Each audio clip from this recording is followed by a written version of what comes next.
नमस्ते छात्रों। पाठ क्रमांक 7 पद्य पाठ स्वागत है और इसके कवि है श्याम दानेश्वर जी। पहले हम कवि का परिचय सुनते हैं। श्याम दानेश्वर जी का जन्म फरवरी 1943 में हुआ है। शिक्षा प्राप्त करने के पश्चात आप हिंदी अध्यापक के रूप में कार्यरत रहे। हिंदी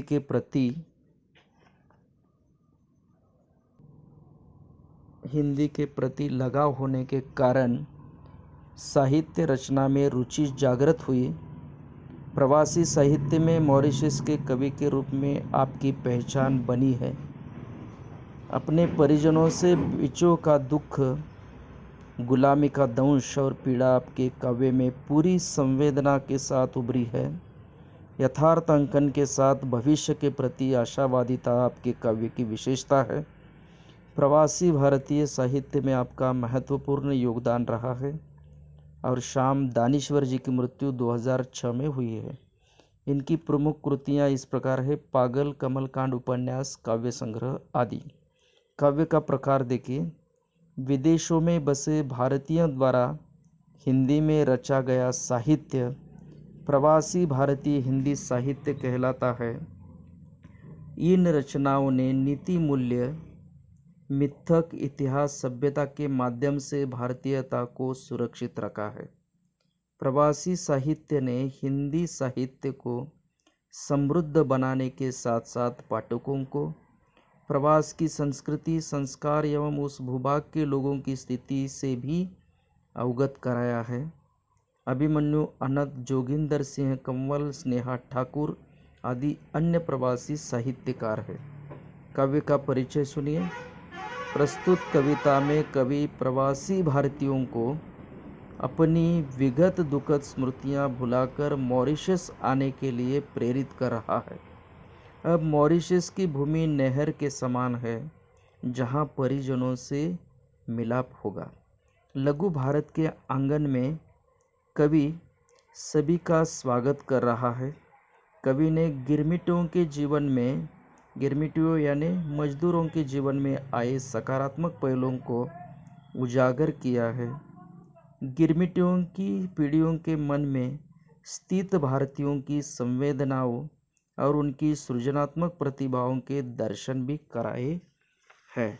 देखिए, 19वीं सदी में ब्रिटिश सरकार ने लाखों भारतीयों को जबरदस्ती स्वजनों से दूर अपने उपनिवेशों यानी विदेशों में भेजा था, जहां उन्हें गुलाम बनाकर बड़ी अमानवीय परिस्थितियों में रखा जाता था। प्रस्तुत कविता में भारतीयों को अपनी विगत दुखद स्मृतियां भुलाकर मॉरिशस आने के लिए प्रेरित कर रहा है। अब मॉरिशस माँ के घर के समान है जहां अपने प्रियजनों से मिलन होगा। मॉरिशस अब लघु भारत के समान है। कवि इस भारत में सभी का स्वागत कर रहा है। कवि ने प्रवासी भारतीयों के जीवन में आए सकारात्मक पहलुओं के साथ साथ उनकी संवेदनाओं तथा सृजनात्मक प्रतिभा के दर्शन भी कराए हैं। देखिए, पहले हम मॉरिशस के बारे में जानते हैं। मॉरिशस भारत से 5080 किलोमीटर दूर हिंद महासागर में एक छोटा सा द्वीप है। यहाँ की जनसंख्या का 70% भारतीय मूल के निवासी है, जिन्हें 19वीं शताब्दी में अंग्रेज़ों द्वारा मजदूर के रूप में ज़बरदस्ती वहाँ ले जाया गया था। उन दिनों मॉरिशस घने जंगलों और पथरीली ज़मीन वाला प्रदेश था, जिसे भारतीयों ने अपने अनथक प्रयासों से खून पसीना एक करके उपजाऊ और सुंदर द्वीप में परिवर्तित कर दिया है। प्रवासी भारतीय निर्धन होते हुए भी अपनी संस्कृति से धनी थे। वे यहाँ से मॉरिशस जाते समय अपने साथ रामायण और गीता की हस्तलिखित प्रतियां ले गए थे। वहाँ हाथ से ही इसकी प्रतिमा बनाकर अपने भारतीय भाइयों को बांटा करते थे। मॉरिशस में अनेक भारतीय भाषाएं बोली जाती है, जैसे हिंदी, उर्दू, तमिल, तेलुगु, गुजराती और मराठी। भारत के भिन्न भिन्न प्रांतों की पोशाक से मॉरिशस में भारतीय संस्कृति की महानता अधिक बढ़ गई है। अब तो ऐसा लगता है कि मॉरिशस रूपी बगीचे में अनेक प्रकार के भारतीय फूल खिले हैं। इसी कारण इस द्वीप को सागर के पार लघु भारत कहा जाता है। देखिए, पंक्तियाँ इस प्रकार है।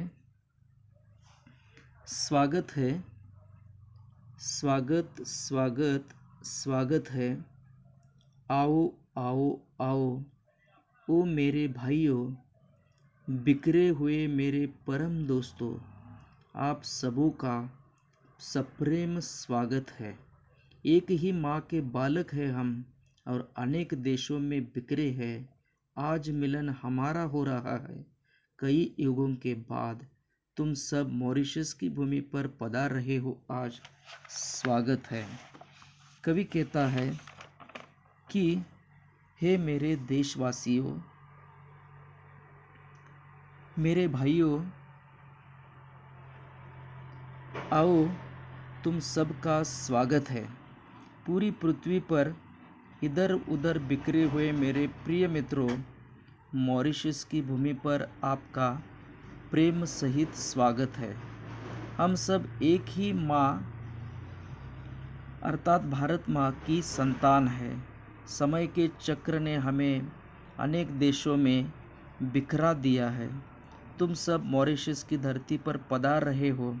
अनेक युगों के बाद आज हम सब भाइयों का मिलन हो रहा है। तुम सब का स्वागत है। अगली पंक्तियाँ देखिए। हम सब जहाजिया भाई ठहरे, कोई इस जहाज़ पर चढ़ा था तो कोई उस जहाज़ पर, और जब जहाज़ पानी में बहने लगे तो एक ही देश में नहीं पाए गए। लंगर पड़ा जब समुद्र तट पर, हक्का बक्का ताकने लगे, अरे कहाँ आ गए हम इतनी दूर, अरे मेरे भाई भतीजे कहाँ हैं। इस जहाज़ में जगह नहीं थी, फिर उस जहाज़ पर तो चढ़े थे, स्वागत है।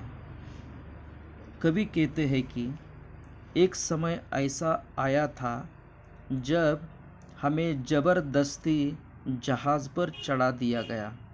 एक ही परिवार के लोगों में से कोई एक जहाज़ पर चढ़ा तो कोई दूसरे पर। किसी को कुछ पता नहीं था, ज्ञात नहीं था कि क्या हो रहा है। हम नहीं जानते थे कि वे जहाज़ अलग अलग देशों में जा रहे हैं। जलयान अपनी गति से पानी पर बहने लगे। जब काफ़ी समय बाद समुद्र में लंगर डाला गया और जहाज़ रोके गए तो स्वयं को अपने घर से बहुत दूर एक नई भूमि पर पाकर सब हक्के बक्के रह गए। हमने पाया कि हमारे सब साथी, सब परिजन एक दूसरे से बिछुड़ गए हैं, अलग हो गए हैं। हमें अलग अलग देशों में दिया गया है। यह तो हमने देखा था कि एक जहाज़ पूरा भर जाने के बाद हमारे सामने ही लोगों को दूसरे जहाज़ पर चढ़ाया गया।